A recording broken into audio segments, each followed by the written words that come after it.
ओम गंग गणपते नमः। आप सभी का आपके अपने चैनल पर बहुत बहुत स्वागत है। आज इस वीडियो में हम षटतिला एकादशी व्रत कथा सुनेंगे। बोलिए गणपति गजानन महाराज की जय। जय श्री कृष्णा। राधे राधे। आइए सुनते हैं एकादशी व्रत कथा।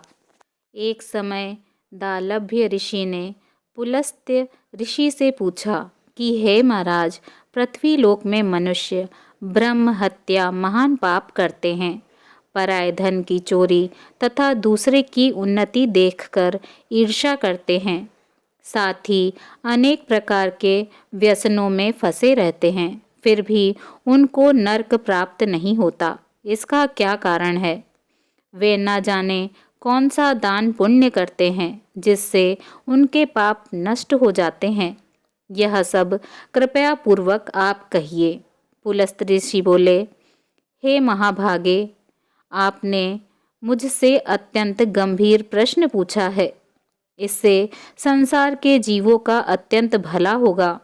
इस भेद को इंद्र आदि भी नहीं जानते, परंतु मैं आपको यह गुप्त तत्व अवश्य बताऊंगा।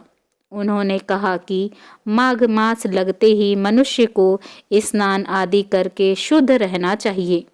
इंद्रियों को वश में कर काम, क्रोध, लोभ, मोह, अहंकार, ईर्ष्या तथा द्वेष आदि का त्याग कर भगवान का स्मरण करना चाहिए। पुष्य नक्षत्र में गोबर, कपास, तिल मिलाकर उनके कंडे बनाना चाहिए। उन कंडों से 108 बार हवन करना चाहिए। उस दिन मूल नक्षत्र हो और एकादशी तिथि हो तो अच्छे पुण्य देने वाले नियमों को ग्रहण करें। स्नान आदि से नित्य क्रिया से निवृत्त होकर सब देवताओं के देव श्री भगवान का पूजन करें और एकादशी का व्रत धारण करें। रात्रि को जागरण करना चाहिए। उसके दूसरे दिन धूप, दीप, नैवेद्य आदि से भगवान का पूजन करके खिचड़ी का भोग लगाएं। तत्पश्चात पेठा, नारियल, सीताफल या सुपारी का अर्घ्य देकर स्तुति करनी चाहिए।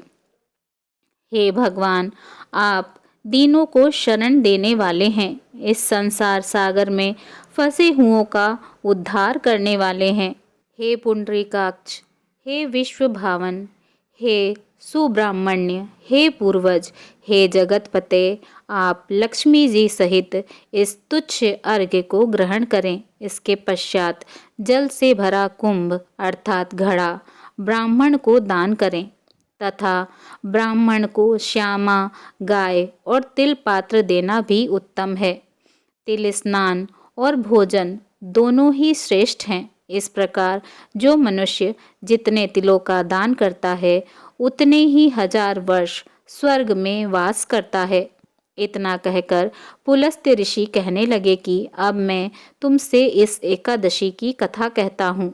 एक समय नारद जी ने भगवान श्री हरि विष्णु जी से यही प्रश्न किया था और भगवान ने जो षटतिला एकादशी का महात्म्य नारद जी से कहा था सो मैं तुमसे कहता हूँ।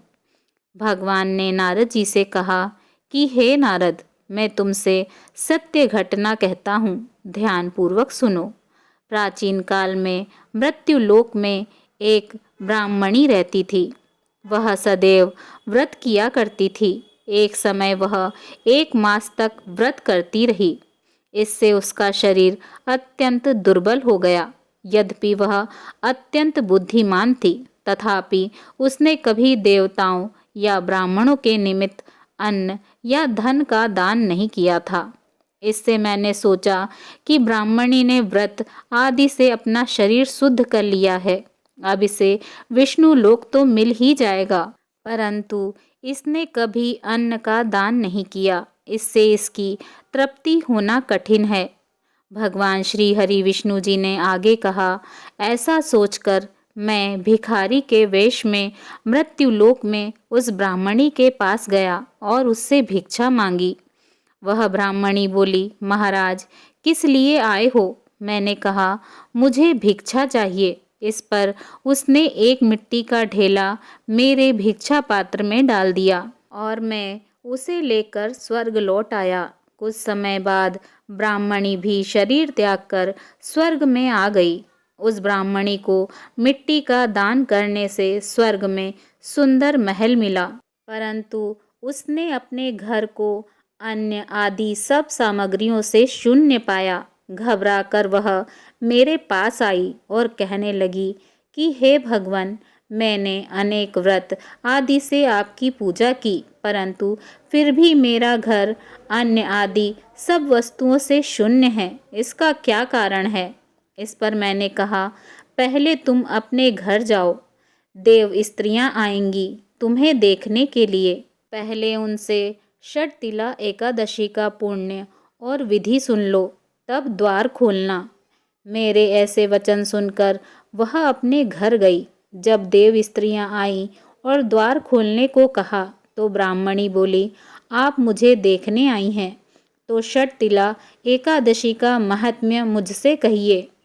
उनमें से एक देव स्त्री कहने लगी कि मैं कहती हूँ।